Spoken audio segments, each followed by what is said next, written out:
So, hello, nandito si Sir, oh. Nakikita niyo ba si Sir? Hello. Hello ka nga, Sir.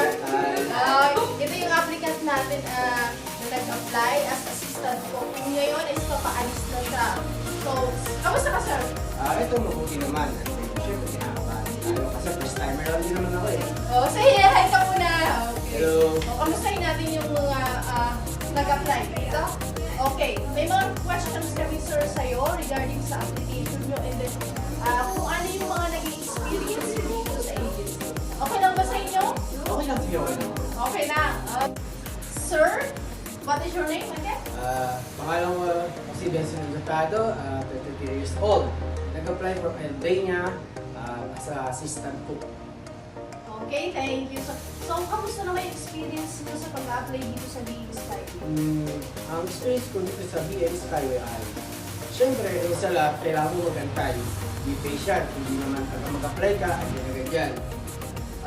It takes time talaga, so kailangan mo lang maging patient. Yung mga staff naman dito, katulad nila ay talaga naman, update ka man talaga nila kung once na meron na. Ayaw ko lang sa mga aplikante, huwag kayo masyadong makulit at nag-update kahit wala naman kayo dapat i-update. Hayaan nyo sila mag-update sa inyo.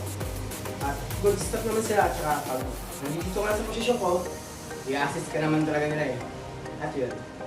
Okay, so ano naman yung magiging message mo sa mga incoming applicants or sa gusto pang mag-apply or sa gustong mag-abroad sa Europe? Ano masasabi mo, sir?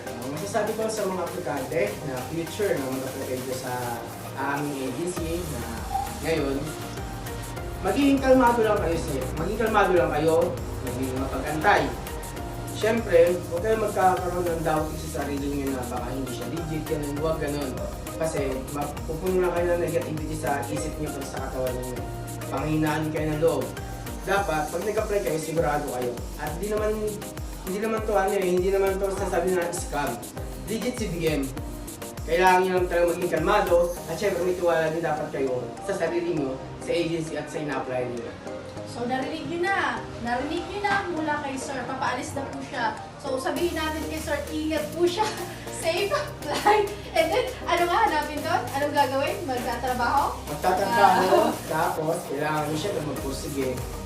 Isipin nyo yung iniwan nyo dito, kung ano yung pangarap nyo, isipin nyo doon.